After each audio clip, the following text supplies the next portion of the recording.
It says, and Joshua gathered all the tribes of Israel in Shechem and called for the elders of Israel and for their heads and for their judges and for their officers, and they presented themselves before God. And Joshua said unto all the people, thus says the Lord God of Israel, your fathers dwelt on the other side of the flood in old time. Even Terah, the father of Abraham, and the father of Nahor, and they served other gods.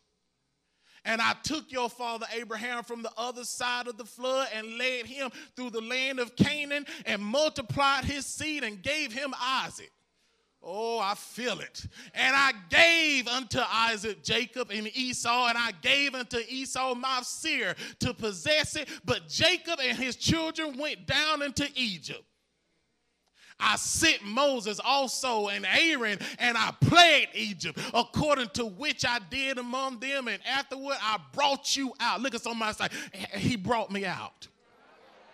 Now look at somebody else say, he brought me out. Now wave across the room and say, he brought me out. All right, well, I'm going to make sure we're on the same page. Verse, and I brought your fathers out of Egypt, and ye came into the sea, and the Egyptians pursued after your fathers with chariots and horsemen into the Red Sea. And when they cried unto the Lord, say, I cried unto the Lord, and he heard me. He put darkness between you and the Egyptians. Look at somebody and say, he separated me. All right. And he brought the sea upon them and covered them. And your eyes have seen what I have done in Egypt. Look at somebody and say, I saw with my own eyes. Now what? Now tell somebody else, I saw with my own eyes. Now wave across the room and say, I saw with my own eyes. And your eyes have seen what I have done in Egypt, and ye dwelt in the wilderness a long season.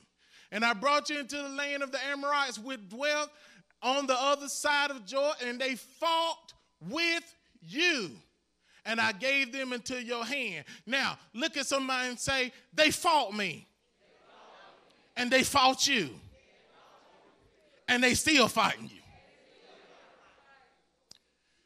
The Amorites which dwelt on the other side of Jordan, and they fought with you. I gave them into your hand that ye might possess their land, and I destroyed them from before you. Now look at somebody and say, God destroyed them. Then Balak, the son of Zippor, king of Moab, arose and warred against Israel, and sent and called Balaam, the son of Beor, to curse you. But what did God say? But I would not hearken unto what they said about you. So I delivered you again out of his hand. And ye went over the Jordan and came unto Jericho. And the men of Jericho fought against you. Now, guess what? They say they tried to fight you again. Look at this. He says they fought against you. The Amorites and the Perizzites and the Canaanites and the Hittites and the Girgashites and the Hivites and the Jebusites. And I delivered them into your hand. There it is again. Now, wait a minute. Now, I delivered them into your hand again.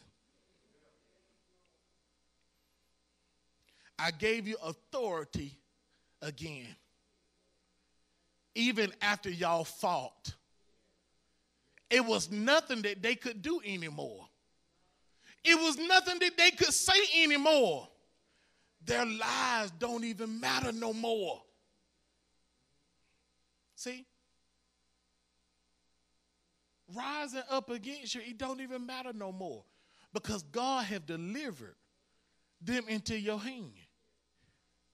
He says, I sent the hornet before you, which drave them out from before you, even the 2 kings of the Amorites, but not with thy sword. What does that mean? Not with thy sword. That means that God didn't want you to fight a normal fight. Your victory, truth be told, your victory most of the time, if you want to do it the right way, does not come from a normal fight. So God is trying to prove to us his keeping power.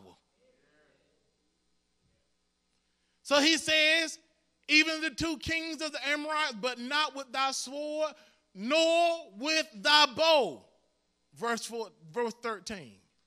And I have given you land for which ye did not labor, and the cities which ye did not build, that ye build not, and ye dwell in them, of the vineyards and the olive yards which ye planted not do ye eat. So now everybody left, and when they left their substance, because the hornets came and drove them out, and they ran for their life. And then he says, now therefore fear the Lord, reverence him. Why? Because you got a reason.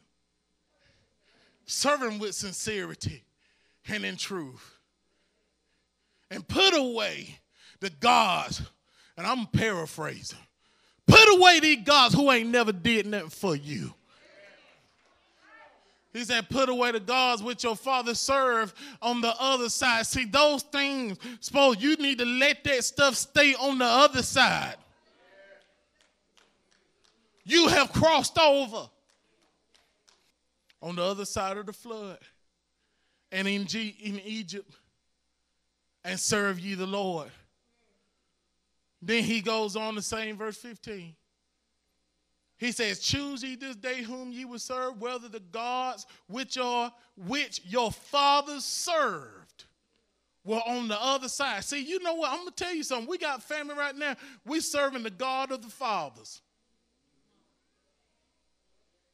Only way you're doing things because that's how mama did it, and then your mama's mama did it, and mama's mama did it, and great-great-granddaddy did it, and great-great-great-granddaddy did it, and that's how we going to do it. All of those gods and all those other gods, they are the works of man. But he is the most high God. There is no one like him. See, they are the works of man. So all of them are gods. So Joshua was trying to tell them what y'all doing, what y'all serving are gods. Because they were made by your father's hands.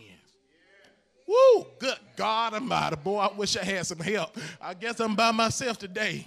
Whether which or the fathers served tradition that were on the other side of the flood, or the God of the Amorites, in whom land ye dwell.